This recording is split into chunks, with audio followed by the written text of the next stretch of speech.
The story you are about to hear is true. Attention, all true.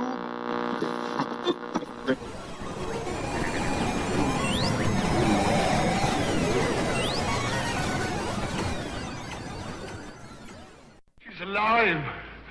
Alive!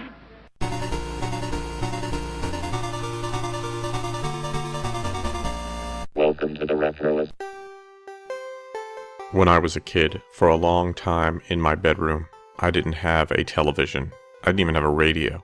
I would eventually get a clock radio, but if I wanted to entertain myself, I had to use either the portable record player, which sometimes I had to fight my sisters for, or I had to read. My family encouraged the reading especially, but they encouraged a very specific type of reading. They had gotten me a lot of children's books when I was very young, but as I grew out of them, they didn't replace them with literature for slightly older kids. Instead, they got me a set of encyclopedias and a set of history encyclopedias. I never really questioned any of it. These were just books, and they were filled with lots of cool, interesting stuff, which I dipped into almost every night before bed, up until I got a television, of course. I especially enjoyed the history encyclopedias, which were filled with facts mostly about history from the 18th century on, and I would often fall asleep with historical moments or people in my head, and I would dream about time traveling. So it shouldn't be a surprise to anyone that I became obsessed with anything related to time travel. Time traveling books, alternative history, time traveling movies, and of course time traveling TV shows, which are, in my opinion, few and far between. Before Quantum Leap, which is a show I really enjoyed, there was a TV show called Voyagers. It only ran for one season, but it was delightful. It gave me everything I wanted in a show. It had a kid who was kind of smart and he really liked history. It had action, plus it was the type of show that I could lure my grandmother away from 60 Minutes to watch because it was up against 60 Minutes. And she wasn't watching it because she liked history. She watched it because the lead character in the show, I think she thought he was hunky. So I could get her to watch that with me. On today's show, I'd like to talk to you about this TV show, Voyagers. We'll talk about the people in front of and behind the camera. We'll talk a little bit about the plot, the music, and we'll throw in a few surprises here and there. We have an info-packed episode ahead of us, so without further ado, let's start the show.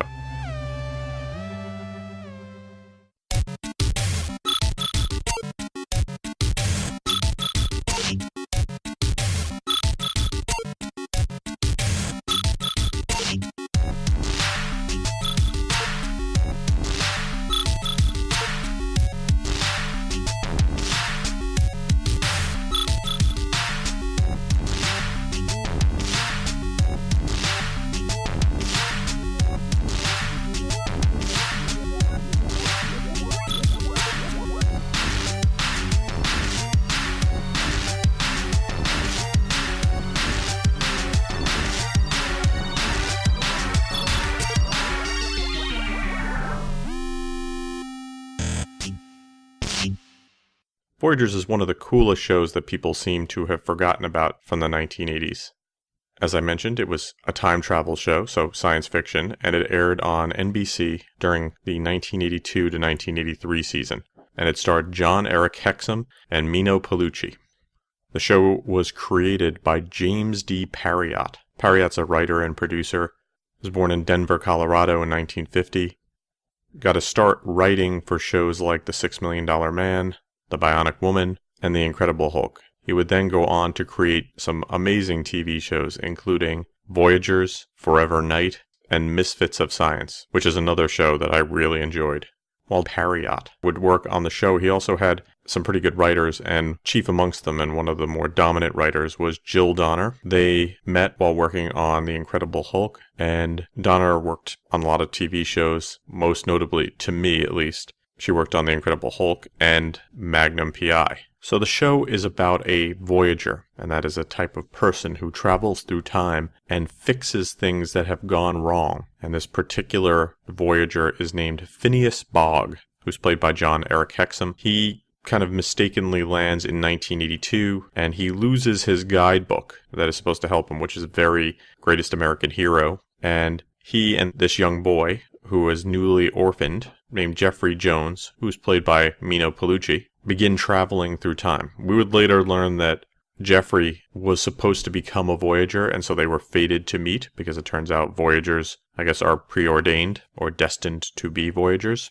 They travel through time using this thing called an Omni, and sometimes it's called an Omni, sometimes it's called an Omnicron. It's this brass, really kind of cool looking, almost steampunk looking time device. In future episodes, as the show went on, we learn about the Voyager headquarters and academy, and we learn that the full name for an Omni is the Omni Chronometer, which I guess makes sense considering it's a time travel device. Quite elegant. The guidebook that's missing is basically a history textbook designed for Voyagers. Phineas and Jeffrey traveled through history without the book, mostly because Jeffrey is a bit of a genius and knows when things have gone wrong, which sort of reverses the adult-child relationship. What I really like about the Jeffrey character is that he's not really a know-it-all type of kid. He's very helpful, and it's obvious that the relationship between him and Phineas is kind of equals. We'll return after these messages.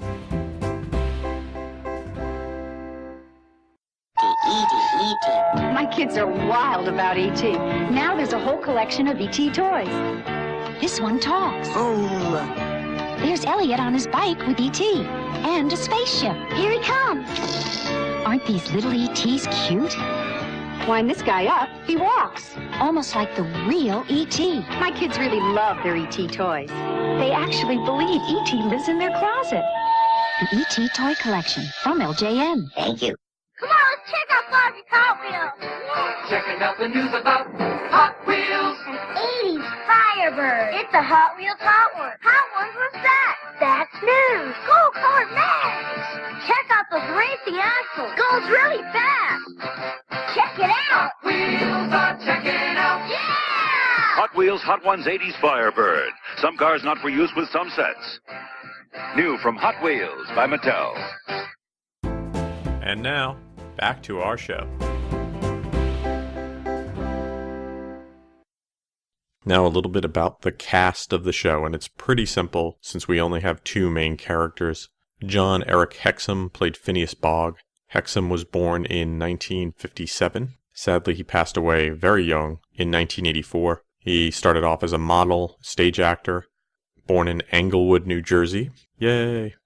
When he graduated from high school, he moved to New York. This was in 1980, and started a acting career. Had a bunch of jobs that you typically do as a hungry actor, and then would land a role in some movies. Then he was cast in a pilot called Voyager from the Unknown, which was the pilot for the series Voyagers. Hexam was a good-looking guy. He would be cast in other TV shows and made-for-TV movies. Eventually, he would land a role on the TV show Cover Up.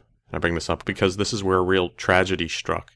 In the show, he played a guy named Mac Harper, who was an undercover CIA operative who was posing as a male model, and articles I've read about him seem to say that he was very happy to have landed this role. Unfortunately, during shooting of an episode, when things have gotten a little quiet, Hexam was kind of joking around with a prop gun, and he fired the gun and shot himself, and he died because of that. I remember when Brendan Lee died, there was a whole bunch of news about it and accidental deaths, and I remember them bringing back stories about Hexam again. It's a shame because he seemed to have a big future ahead of him. Jeffrey Jones was played by Mino Pellucci. Pellucci was born in 1970, was born in Amsterdam in the Netherlands, and he is the half-brother of Punky Brewster, Soleil Moon Frye. Had quite a career, worked on a lot of TV shows, Silver Spoons, The A-Team, The Incredible Hulk, before being cast in Voyagers. He would eventually go to college and become a history teacher. In the 1990s, he had a position at Hollywood High School. Currently, online, I found that he is a photographer and does writings. You can check out his website online. There is some other Voyagers on the show. Maybe the most important would be Voyager Drake, played by Stephen Leska. I think as the show would have went on, Drake would have been much more of a villain. But we only had the one season, and don't get a ton of him, but still pretty interesting character. Pompous, not really likable like Phineas. There were also two other Voyagers who I was just looking online and found. Voyager Olivia was played by Tracy Brooks Swopes, and Voyager Susan was played by Jenny Newman. As a kid, boy did I want to be a Voyager. but have been really cool.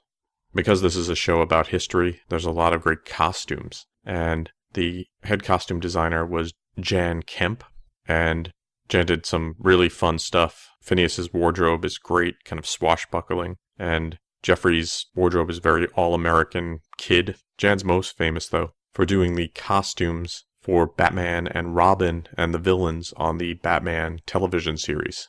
Well, if you've never watched Voyagers before, it has a great theme, and it goes a little something like this.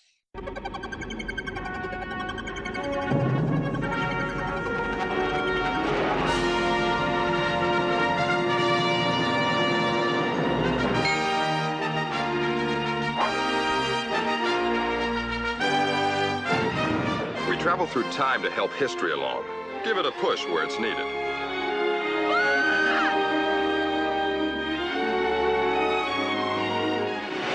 When the Omni's red, it means history's wrong. Our job's to get everything back on track.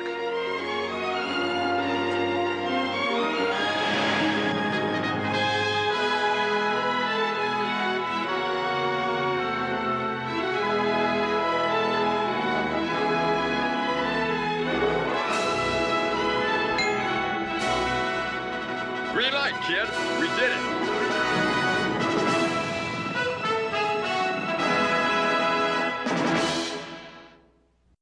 I love that narration. That theme and a lot of the music from the show was by Gerald Immel.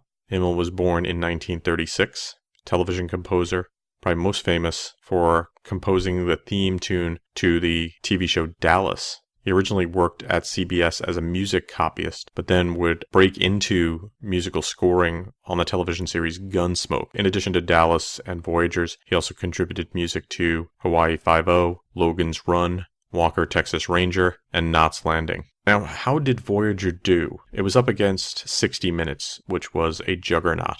And most of the things I've read said that basically it couldn't handle the competition, and it folded. But from what I read in other places, it kind of held its own and had pretty decent ratings over its 20-episode run. At the time, though, there was some issues with 60 Minutes, and NBC saw there was maybe an opportunity to unseat CBS's crown jewel, and they created a news magazine called Monitor to go up against 60 Minutes. 60 Minutes, though, crushed Monitor, and sadly, Voyager was a casualty. It's hard to know without full access to the ratings. Despite whatever the ratings say, though, they should have kept this show on because it was so full of potential. We'll return after these messages. Indy, over here. Indiana Jones, at your service, Toad. Ah! Indiana Jones and other action figures new from Raiders of the Lost Ark collection, each sold separately. Watch him, Cairo, swordsman. Yeah, watch my swing. Yikes! Ew. All downhill from here, swordsman. You'll be sorry, Jones. Tricked you again, Toad. Indiana Jones, Toad, and Cairo Swordsman action figures, each sold separately from Raiders of the Lost Ark collection, new from Kenner. The alligator wants food to chew. Feed him just right or he'll feed on you. Better be lucky with the spinner that tells you to feed him or take out his dinner. Give him a TV, only he knows just when his jaws are ready to close. Take out a jug, put in a case. He's losing his patience, just look at that face. Feed him a can if that's what you choose. Throw in a block and you lose. The alligator game. And now, back to our show. I would talk about this show with anybody who would hear me throughout most of the 80s and into the 90s. Eventually, I would get my hands on some VHS copies of the show. I watched those shows to death and shared them with just about anybody who would sit down and watch them with me. Fortunately, you don't have to do that anymore because the show was released on DVD. All 20 episodes were released in 2007. The show is also available via streaming, and you know how streaming is, it fluctuates. But recently it was featured on Amazon Instant Video. So if you would like to watch the show online, don't want to own anything, just go over to Amazon. But if you'd like to buy the DVD, you can also pick that up. There are lots of shows like Voyagers that came and went, and are largely forgotten by most. But that doesn't mean they're not great shows. They just couldn't necessarily find the audience, or there was political reasons why they were canceled.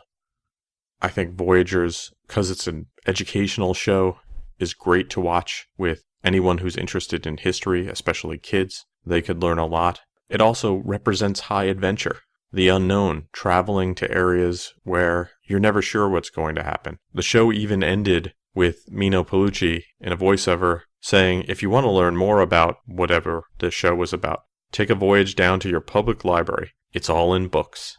And for a brief period, it wasn't just all in books, it was also on TV. And that's why this was a great show and worth checking out.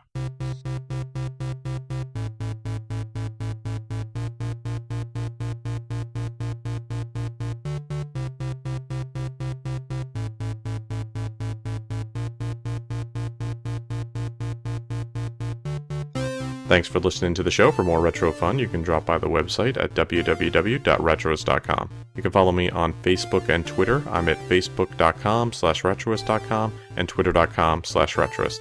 The music you hear on the show is by Peachy. If you have musical needs, you can email Peachy at peachy@retroist.com. Thanks for listening to the show, and I hope you have a great weekend.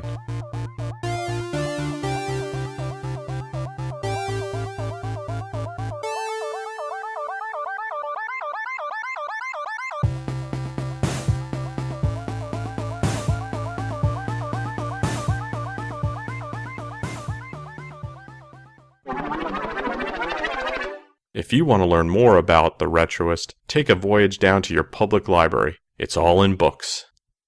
This has been a Retroist production. Goodbye.